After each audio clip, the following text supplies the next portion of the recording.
నమస్కారం. అమరావతి న్యూస్ కి స్వాగతం. విద్యుత్ రంగంలో తొలి సంస్కరణలు తీసుకొచ్చింది టీడీపీ ప్రభుత్వమేనని ఏపీ సీఎం చంద్రబాబు అన్నారు. శాసనసభలో ఇంధన శాఖపై జరిగిన చర్చల్లో ఆయన మాట్లాడారు. విద్యుత్ మిగులు రాష్ట్రంగా ఉన్న ఏపీని వైసీపీ ప్రభుత్వం లోటు పరిస్థితికి తీసుకెళ్లిందని చంద్రబాబు మండిపడ్డారు. పరిశ్రమలో కరెంటు వాడితే సర్ఛార్జీ విధించిన ఘనత ఆ ప్రభుత్వానిదన్నారు. రాష్ట్రంలో తలసరి విద్యుత్ వినియోగం 23% మేర పెరిగిందని సీఎం చెప్పారు. సౌర, పవన విద్యుత్ను 7,700 మెగావాట్ల మేర ఉత్పత్తి చేసిన మొదటి రాష్ట్రం ఏపీ అని చెప్పారు. 2019-24 మధ్య అసమర్థ పాలనతో రాష్ట్రంలో మళ్లీ చీకటి రోజులు వచ్చాయన్నారు.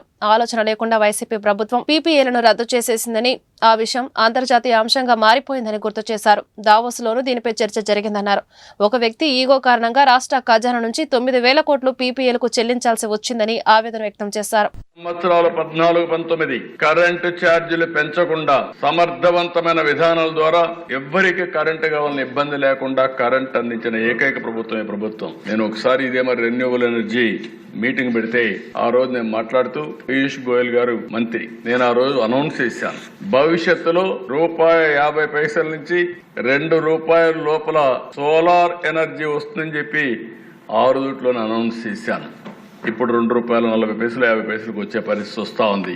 అయితే ఆ దిశ 2019-24 ఒక మాటలో చెప్పాలంటే మళ్లీ చీకటి రోజులు ప్రారంభమైనాయి. రాష్ట్ర ప్రజలు పడిన బాధ, ఒక అసమర్థ పాలన వల్ల ఇష్టానుసారంగా చేస్తే ఏం జరుగుతుందో ఇది ఒక కేస్ స్టడీ. అధ్యక్ష, ఈ రోజు మనం చూస్తే ఎవరైతే పీపీఎల్ చేస్తారు, పీపీఎల్ ఆధారంగా వాళ్ళు ఇన్వెస్ట్మెంట్ పెడతారు. ఈ దేశంగా కోర్టులు ఉన్నాయి.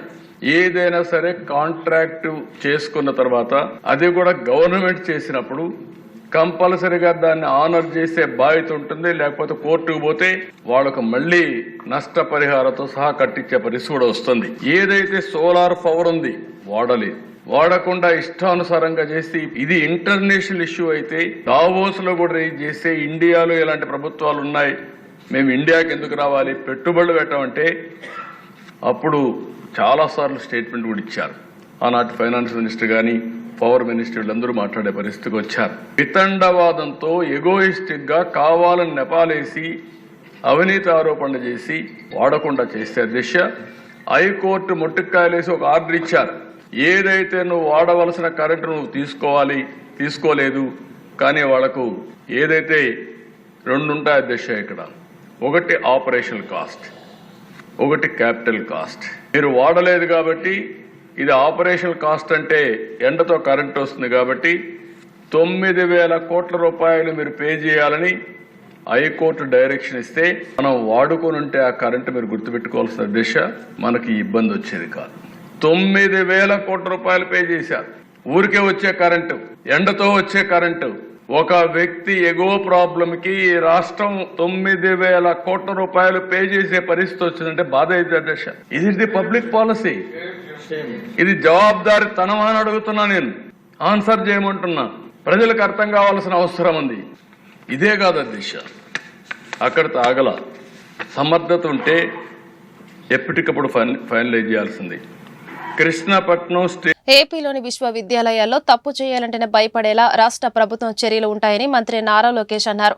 ఆంధ్ర యూనివర్సిటీ అక్రమాలపై అసెంబ్లీ ప్రశ్నోత్తరాల్లో చర్చ జరిగింది. వైసీపీ ప్రభుత్వ హయాంలో అనేక అక్రమాలు జరిగాయని టీడీపీ, బీజేపీ, జనసేన ఎమ్మెల్యేలు సభ దృష్టికి తీసుకొచ్చారు. ఈ అంశంపై టీడీపీ ఎమ్మెల్యేలు పల్లా శ్రీనివాస్, వెలగపూడి రామకృష్ణబాబు, గణబాబు, జనసేన ఎమ్మెల్యే కొణదల రామకృష్ణ మాట్లాడారు. అనంతరం మంత్రి లోకేష్ వారికి సమాధానమిచ్చారు. ఏయూలో అక్రమాలపై విజిలెన్స్ విచారణ జరిపిస్తామని స్పష్టం చేశారు. ఇన్ఛార్జ్ వీసీ ఇప్పటికే విచారణకు ఆదేశించారన్నారు.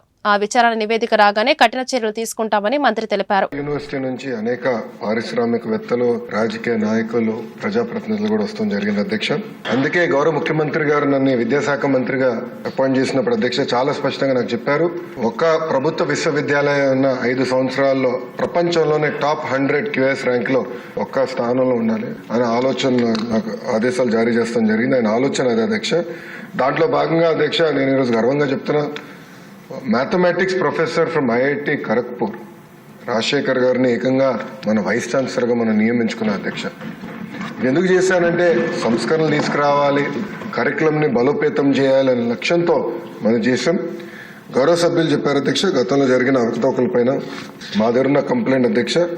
మొదటిది misuse of RUSA grants of 20 crores అని, ఇంకో పక్కన ఇస్రో నుంచి వచ్చిన 25 లక్షల గ్రాంట్ కూడా ఇర్రెగ్యులారిటీస్ ఉన్నాయని, అవినీతి, abuse of power, misuse of students for political purposes అధ్యక్ష. ఇది గతంలో చూసాం. మాజీ ముఖ్యమంత్రి గారు ఎప్పుడన్నా విశాఖపట్నంకి వెళ్తే క్లాస్లో ఉన్న పిల్లలు క్లాస్ ఆపేసి రోడ్ పైకి తీసుకొచ్చి ఏదో స్వాగతం పలకాలి, పూలేయాలని చెప్పే పరిస్థితి కూడా చూసాం అధ్యక్ష. అదేంది illegal appointment of registrar of Andhra university జరిగింది. Examination centres were chosen by collecting bribes from colleges for distance education. ఇంకో పక్కన illegal appointments. VC violated the constitution and campaigned for the party in direct elections in favor of ruling party, continuing the retired professors as principals against the rules of the university. ఇంకో పక్కన అధ్యక్ష irregularities, violations against the norms and act provisions. అంటే ఇట్లా అనేక complaints వచ్చినాయి. గౌరవ సభ్యులు అడిగారు, గతంలో కూడా మీరు చెప్పారు ఏమైందని. అధ్యక్ష, ఇన్ఛార్జ్ వైస్ ఛాన్సలర్ గారు ఒక కమిటీ నియమించారు. ఆ కమిటీ ద్వారా రిపోర్ట్ ఇవ్వాలని వాళ్ళు అడుగుతాం జరిగింది అధ్యక్ష. అందుకే గౌరవ సభ్యులు అడిగారు ఈరోజు ఎట్టి పరిస్థితుల్లో మీరు విజిలెన్స్ ఎంక్వైరీ చేయాలని. ఇది హౌస్ రిక్వెస్ట్ కనుక తప్పనిసరిగా 60 రోజులు అంటే టైం బౌండ్ పెట్టమని అందరు కోరారు. 60 రోజుల్లో విజిలెన్స్ ఎంక్వైరీ పూర్తి చేసి తిరిగి ప్రభుత్వానికి పంపించాలని గౌరవ హౌస్ తరఫున ఆదేశాలు జారీ చేసి ఆ రిపోర్ట్ మళ్ళీ తిరిగి గౌరవ సభ్యులకు అందించే బాధ్యత ఒక మంత్రిగా నేను తీసుకుంటాను. రిపోర్ట్ వచ్చిన వెంటనే తప్పనిసరిగా కఠినంగా వ్యవహరిస్తాం. ఎవరిని ఉపేక్షించేది లేదని ఆ తప్పనిసరిగా విజిలెన్స్ రిపోర్ట్ వచ్చిన తర్వాత గౌరవ ముఖ్యమంత్రి గారు టేబుల్ లైన్ కూడా పెట్టి ఎలాంటి యాక్షన్ తీసుకున్నా ప్రభుత్వం కఠినమైన యాక్షన్ తీసుకుంటుందని గౌరవ సభ్యులు. గత ప్రభుత్వ హయాంలో చేసిన 3 రాజధానుల ప్రకటనతో అమరావతి ప్రాంత రైతులు వెంట ఉండాలని నిర్ణయించుకున్నానని టీటీడీ చైర్మన్ బీఆర్ నాయుడు తెలిపారు. రైతు బిడ్డగా అండగా నిలిచారని, కేసులు పెట్టినా వెనకడుగు వేయలేదన్నారు. వెలగపూడిలో రాజధాని రైతు ఐకాస ఆధ్వర్యంలో బీఆర్ నాయుడుకు సన్మాన కార్యక్రమం నిర్వహించారు. ఈ సందర్భంగా ఆయన మాట్లాడుతూ చంద్రబాబు సూచన మేరకు రాజధాని రైతులతో సమావేశమయ్యాను. విజయవాడ, రాజమహేంద్రవరంలో పాదయాత్రలో పాల్గొన్నారు. అమరావతి లాంటి ఉద్యమం ఇప్పటి వరకు చూడలేదు. రాజధాని రైతులు, మహిళల కన్నీరులో వైసీపీ కొట్టుకుపోయింది.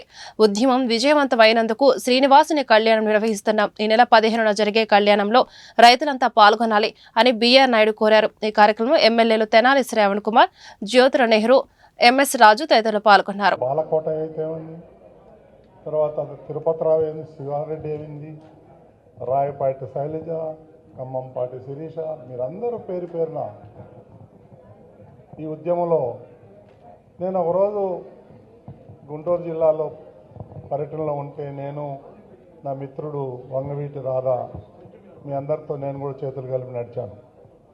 అదేవిధంగా రెండోసారి రాజమండ్రిలో పాదయాత్రలో నన్ను ఎన్ని అడ్డంకులు పెట్టిన ప్రభుత్వం, నేను ఆటోలో బయలుదేరి ఉద్యమం దగ్గరికి వచ్చాను. ఇవన్నీ తలుచుకుంటా ఉంటే నేను ఈ ఉద్యమం నన్ను ఎవరు ఒసిగొల్పలేదు, నన్ను ఎవరు అడగలేదు. నేను ఒక రైతు బిడ్డగా ఈ ఉద్యమాన్ని ప్రోత్సహించాలి అంతే తప్ప నాకు వేరే ఎలాంటి ఉద్దేశాలు లేవు. నేను రాజకీయ నాయకుడిని కాదు, ఒక తెలుగు బిడ్డని, ఒక రైతు బిడ్డని. ఎన్ని కష్టాలు పడ్డారంటే నేను దగ్గర నుంచి చూశాను. పోలీసులు లాఠీ దెబ్బ అయితే లేదు. ఎన్ని, 1 కాదు 2 కాదు, 100 కేసులు మా మీద కూడా కేసులు పెట్టారు. మా బ్యూరో చీఫ్ రమేష్ అయితేనే ఉంది, రాకేష్ అయితేనే ఉంది, రవీంద్ర అయితేనే ఉంది. వీళ్ళందరి మీద కేసులు పెట్టి, మూర్తి గారు, సాంబశివరావు గారు, వీళ్ళందరి మీద కేసులు పెట్టి మమ్మల్ని చాలా ఇబ్బంది పెట్టి ఈ కార్యక్రమాలను చేయొద్దని చెప్పి మాకు చాలా బలవంతం చేశారు. కానీ మేము ఎవరి మాట వినలేదు. మొట్టమొదటి రోజు ఎలా ఉందో ఉద్యమం అయిపోయే వరకు కూడా మేము మీ అమ్మడున్నాం. ఒకరోజు స్టార్టింగ్లో మీకు అందరికి గుర్తుండవచ్చు, రైతులు ఇళ్ళ నుంచి బయటికి రావడానికి భయపడుతున్నారు. ఈ రాక్షస పాలనలో వాళ్ళు ఏం చేస్తారో అనేది భయపడుతూ ఉంటే నేను ఆ రోజు మా దగ్గర ఉన్నటువంటి 8 ఓబీ లైవ్ వ్యాన్లని మొత్తం అమరావతి అంతా అన్ని గ్రామాలు వాటిని పెరడ్ చేయించడం జరిగింది. ఓ రోజు ముఖ్యమంత్రి నారా చంద్రబాబు నాయుడు గారు అడిగారు, దాని ఉద్దేశం ఏంటి, నువ్వు ఎందుకు అట్లా తిప్పావని. లేదన్నా, నువ్వు మన రైతులు చేసే ఉద్యమానికి ప్రోత్సహించాలి, వాళ్ళకి మనోధైర్యం కల్పించాలి. మాకేమన్నా జరిగితే ఇక్కడ మీడియా ఉంది, ప్రపంచానికి తెలియజేస్తారనే ధైర్యం నింపాలని చెప్పి చేశాను తప్ప నాకు ఎలాంటి ఉద్దేశం లేదు. అప్పుడు నన్ను భుజం తట్టి ప్రోత్సహించారు చంద్రబాబు నాయుడు గారు. యువతలో ఏఐ నైపుణ్యాలు పెంచేందుకు టెక్ దిగ్గజం మైక్రోసాఫ్ట్ ఏపీ ప్రభుత్వం ఒప్పందం చేసుకుంది. ఏఐ ఆధునిక సాంకేతిక పరిజ్ఞానంతో ఏడాది వ్యవధిలో 2 లక్షల మందికి శిక్షణ ఇవ్వనున్నారు. ఈ మేరకు రాష్ట్ర ఐటీ శాఖ మంత్రి నారా లోకేష్ సమక్షంలో మైక్రోసాఫ్ట్ ఏపీఎస్ ఎస్ఈ ఎంఓయూ చేసుకున్నాయి. ఐటీ ఇతర పరిశ్రమలకు అవసరమైన సిబ్బందిని తయారు చేయడమే ఈ ఒప్పంద ప్రధాన లక్ష్యం. దాదాపు 2 లక్షల మంది రాష్ట్ర యువతకు అంతర్జాతీయంగా ఉద్యోగాలు వచ్చే విధంగా మైక్రోసాఫ్ట్ శిక్షణ ఇవ్వనుంది. 50 గ్రామీణ ఇంజనీరింగ్ కాలేజీలో 500 మంది అధ్యాపకులకు శిక్షణ ఇవ్వనుంది. 10,000 మంది విద్యార్థులకు ఏఐ, క్లౌడ్ కంప్యూటింగ్, 30 ఐటీఐలోని 30,000 మంది విద్యార్థులకు డిజిటల్ ప్రొడక్టివిటీలో ఏఐ శిక్షణ ఇవ్వనుంది.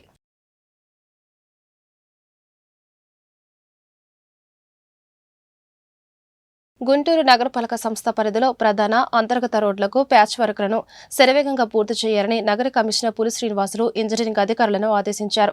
గురువారం కమిషనర్ ఏటి అగ్రహారం, శాంతినగర్, బాలాజీనగర్ ప్రాంతాల్లో అభివృద్ధి పనులతో పాటు జీఎంసీ వెహికల్ షెడ్ను పరిశీలించి సంబంధిత అధికారులకు తగు ఆదేశాలు జారీ చేశారు.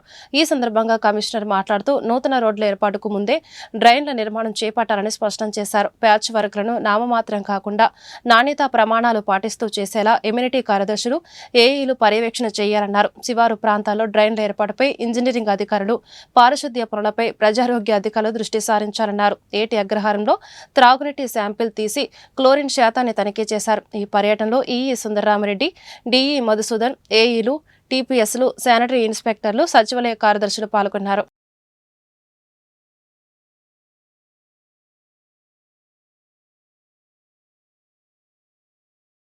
గుంటూరు ఆరగ్రహారం శ్రీ వెంకటేశ్వర స్వామి దేవస్థానంలో 29వ వార్షిక బ్రహ్మోత్సవాలు శాస్త్రోక్తంగా ప్రారంభమయ్యాయి. ఈ ఉత్సవాలు 6 రోజుల పాటు అత్యంత వైభవపేతంగా కొనసాగనున్నాయి. గురువారం గరుడధ్వజపేట ఆరోహణము వేద పండితులు మంత్రోచ్చరణల నడుమ వైభవంగా జరిగింది. ఈ కార్యక్రమంలో భక్తులు పెద్ద సంఖ్యలో పాల్గొన్నారు. ఈ ఉత్సవాల్లో భాగంగా స్వామివారికి విశేష పూజలతో పాటు ప్రత్యేక అభిషేకాలు జరుగుతాయని ఆలయ వేద పండితులు సతీష్ ఆచార్యులు మీడియాకు వెల్లడించారు. అలాగే 15వ తేదీన శ్రీవారి కళ్యాణము అంగరంగ వైభవంగా జరగనుందని, అదే రోజు సాయంత్రం స్వామివారి దివ్య రథోత్సవము నేత్ర పర్వంగా సాగనుందని వివరించారు.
శ్రీ భూనీలా సమేత శ్రీ వెంకటేశ్వర స్వామి వారి దేవస్థానంలో 29వ వార్షిక బ్రహ్మోత్సవ కార్యక్రమాలు నిన్న సాయంత్రం అంకురారోపణతో ప్రారంభించుకున్నాం.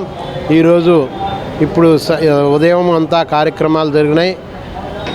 నిత్య హవనము, ద్వారతోరణ కుంభావాహనము, అనంతరం హవనము, అగ్ని ప్రతిష్ఠ, గరుడాంగ హవనము, గరుడ హవనము జరిగింది.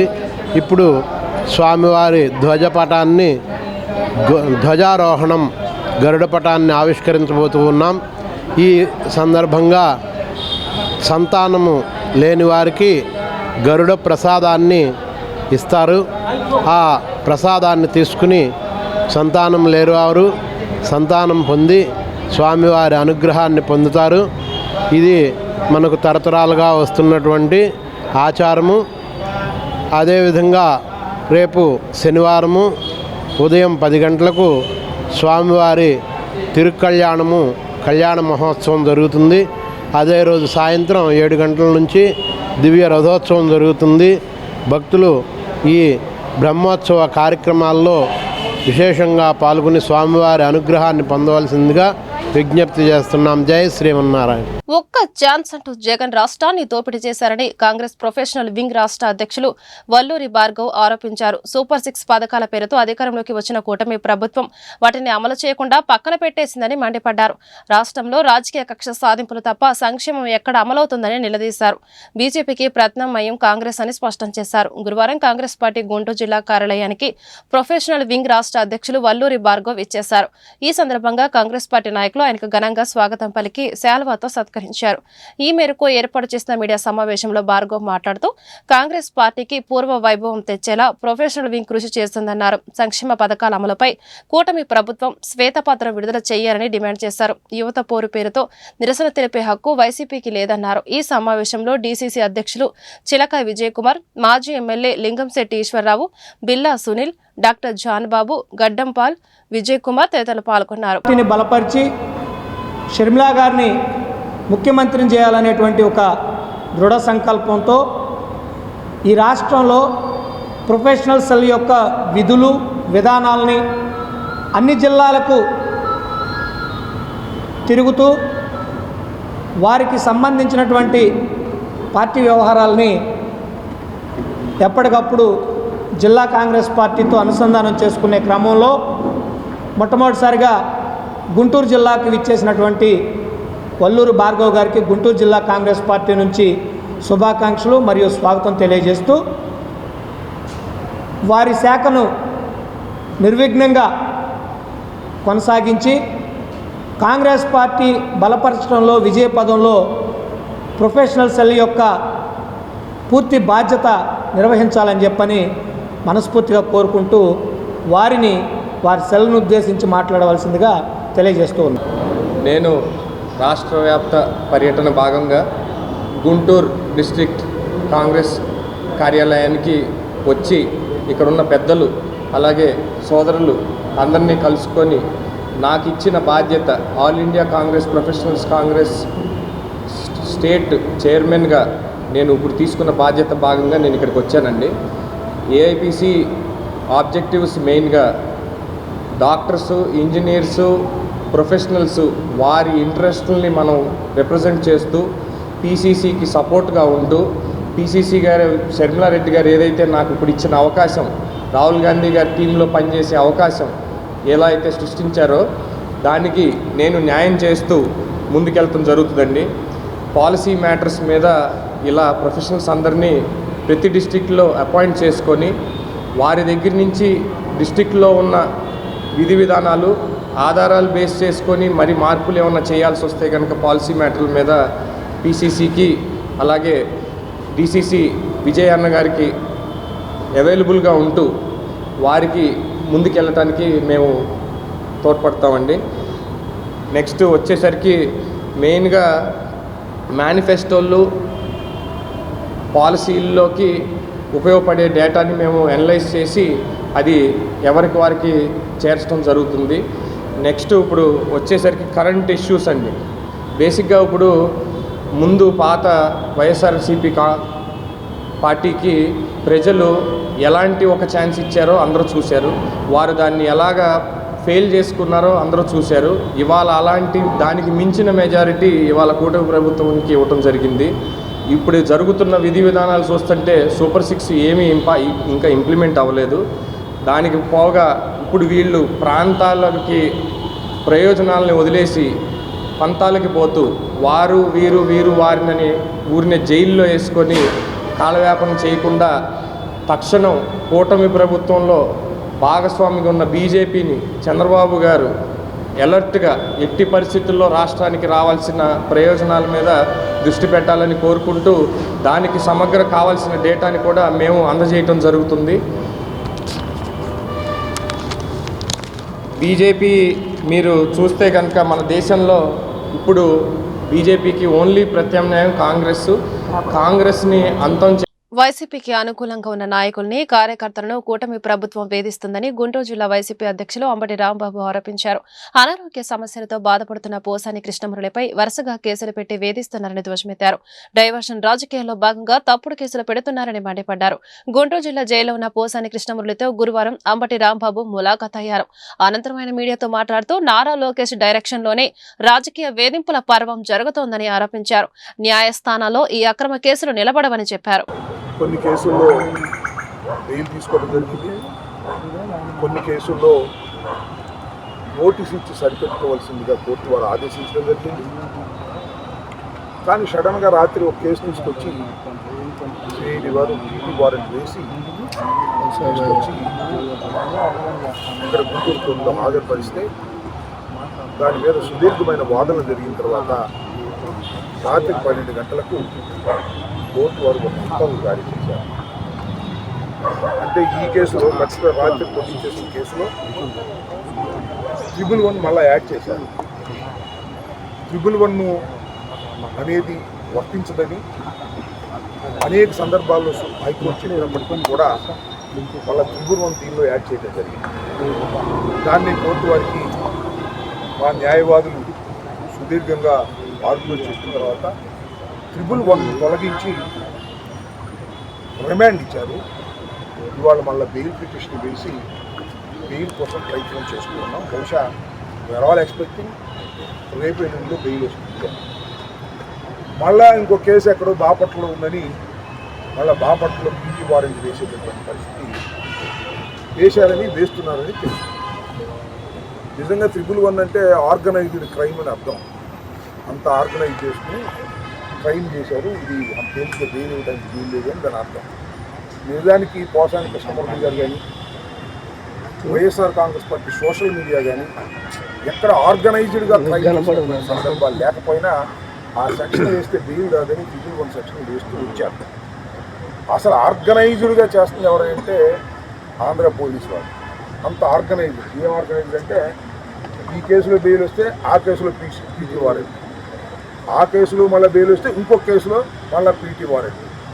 Kurnool to Guntur, Guntur to Kurnool, Kurnool to Vijayawada, Vijayawada to Kurnool, మళ్ళా గుంటూరు.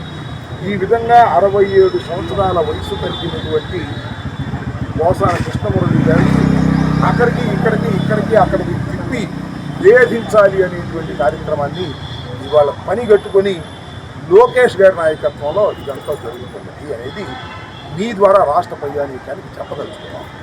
పోసాని కృష్ణమురళి గారు తప్పు చేశారా రైట్ చేశారా అనేది, ఆయన బూతులు తిట్టింది కరెక్టా కాదా అనేది చాలా సుదీర్ఘమైన వాదనల తర్వాత కోర్టు వారు నిర్ణయించి వారికి శిక్ష వేయటమా కొట్టేయటమా జరుగుతుంది. జగన్ చుట్టూ కోటరీ ఉందని ఆరోపించిన విజయసాయిరెడ్డి వ్యాఖ్యలను అంబటి రాంబాబు తీవ్రంగా ఖండించారు.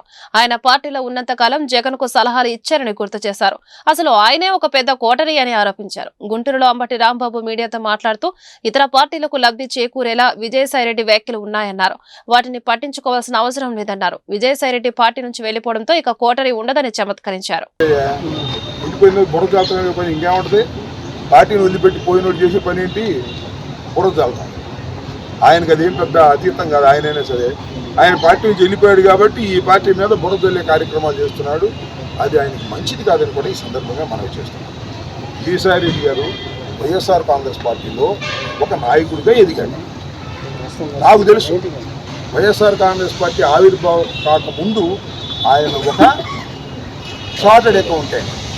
వైఎస్ఆర్ కాంగ్రెస్ పార్టీ ప్రారంభమైన తర్వాత ఆయన దినదిన ప్రవర్తమానంగా పెరిగాడు. ఈ రాష్ట్రంలో పార్లమెంటు సభ్యుడయ్యాడు. పార్లమెంటు సభ్యుడు అవ్వకుండా పార్లమెంటరీ పార్టీకి నాయకుడిగా కూడా వ్యవహరించాడు. వైఎస్ఆర్ కాంగ్రెస్ పార్టీలో కీలకమైన బాధ్యతలు చేపట్టాడు. జగన్మోహన్ రెడ్డి గారికి లెఫ్ట్ చెవులోను రైట్ చెవులోను ఆయనే సలహాలు ఇచ్చేవాడు. ఏదన్నా క్వార్టరీ గేటరీ ఉందంటే ఆయనే క్వార్టరీ, ఇంకెవరు లేదు. మరి ఆయన మాట్లాడుతున్నారంటే నేను ఏం చెప్తాను? ఇప్పుడు బలహీనంగా ఉన్నప్పుడు 100 మంది మాట్లాడతారు. స్వామి మేము బలహీనంగా ఉన్నామని అనుకుంటున్నారు. 11 సీట్ల ప్రతి వాడు మాట్లాడుతున్నాడు. అది బలంగా ఉన్నప్పుడు మాట్లాడలేదే. సాయిరెడ్డి గారు ఈ పార్టీకి నుంచి బయటికి పోయాడు. బయటికి పోయిన తర్వాత ఇక పార్టీ మీద అవాకులు చవాకులు పేరడం ద్వారా ఇతర పార్టీలకు లాభం చేయాలనే దుర్బుద్ధితో వ్యవహరిస్తున్నాడు. గుంటూరు జిల్లా వైసీపీ పార్టీ కార్యాలయంలో కవయిత్రి మొల్లా జయంతి కార్యక్రమం గురువారం సాయంత్రం ఆమె చిత్రపటానికి వైసీపీ జిల్లా అధ్యక్షులు అంబటి రాంబాబు పూలమాలలు వేసి ఘనంగా నివాళులు అర్పించారు. అనంతరం వారు మాట్లాడుతూ మొల్లా జీవితాన్ని ఆవిష్కరించారు. వాల్మీకి రామాయణాన్ని తెలుగులో రాసిన తొలి కవయిత్రి మొల్లా అని చెప్పారు. 16వ శతాబ్దానికి చెందిన కుమ్మరి శాలివాహన కులస్తరాలు మొల్లా అని వివరించారు. మొల్లా అసలు పేరు ఆతుకూరి మొల్లమాంబ అని పేర్కొన్నారు. 85వ జన్మదినాన్ని ఘనంగా జిల్లా వైఎస్ఆర్ కాంగ్రెస్ పార్టీ ఆఫీసులో మన పురుషోత్తం గారి నాయకత్వంలో శాలివాహన సంఘానికి రాష్ట్ర అధ్యక్షుడిగా ఉన్నటువంటి పురుషోత్తం గారి ఆధ్వర్యంలో చాలా ఘనంగా నిర్వహించుకోవటం జరిగింది. కవయిత్రి మొల్లమాంబ గారు శాలివాహన కమ్యూనిటీలో, శాలివాహన కమ్యూనిటీ అంటే మన వాడుక భాషలో కుమ్మరి కులస్తులు, ఆ కులంలో జన్మించి 585 సంవత్సరాల క్రితం జన్మించి ఆమె ఆ రోజుల్లో అత్యున్నతంగా చదువుకొని, ఒక బలహీన వర్గంలో పుట్టి అత్యున్నతంగా చదువుకొని వాల్మీకి రామాయణాన్ని తెలుగులో అనువదించి ఆంధ్ర ప్రజలకి, తెలుగు ప్రజలకి అందించినటువంటి గొప్ప కవయిత్రి. దాన్ని దృష్టిలో పెట్టుకొని నిజంగా ఆ శాలివాహన కమ్యూనిటీలో గొప్పగా ఉన్నటువంటి వారు ఎవరు అంటే కవయిత్రి మొల్లమాంబగా అందరూ భావిస్తారు. ఆ మొల్లమాంబ గారికి సంబంధించి జగన్మోహన్ రెడ్డి గారు ప్రభుత్వంలో ఉన్నప్పుడు దానికి సంబంధించి అనేకమైన కార్యక్రమాలు నిర్వహించడం జరిగింది. కాబట్టి శాలివాహన కమ్యూనిటీలో అత్యున్నత స్థాయిలో చరిత్రలో నిలిచిపోదగినటువంటి ఒక మహిళా కవి మొల్లమాంబ గారు. ఆయన జన్మదినాన్ని ఈ రోజున వైఎస్ఆర్ కాంగ్రెస్ పార్టీ కార్యాలయంలో, మొత్తం రాష్ట్రంలో ఉన్నటువంటి వైఎస్ఆర్ కాంగ్రెస్ పార్టీ కార్యాలయాల్లో అన్ని చోట్ల జగన్మోహన్ రెడ్డి గారి ఆదేశం మేరకు ఆమెను గుర్తు చేసుకుని ఒక గౌరవంగా ఆమె జన్మదినాన్ని చేసుకోవటం మేమందరం చాలా సంతోషిస్తున్నాం. శాలివాహన కమ్యూనిటీకి సంబంధించిన వారు కూడా పెద్ద ఎత్తున ఇవాళ ఈ కార్యక్రమంలో పాల్గొనడానికి వచ్చారు. పురుషోత్తం గారి నాయకత్వంలో వారందరికీ కూడా ఇది చాలా సంతోషకరమైనటువంటి అంశంగా సందర్భంగా భావిస్తూ వారికి ఈ సందర్భంగా జన్మదినాన్ని పురస్కరించుకొని రాష్ట్ర వ్యాప్తంగా ఉన్నటువంటి శాలివాహన కమ్యూనిటీ సోదరులందరికీ కూడా నా హృదయపూర్వకమైనటువంటి శుభాకాంక్షలు తెలియపరుస్తున్నాను. ఈ వార్తలు ఇంతటితో సమాప్తం. నమస్కారం.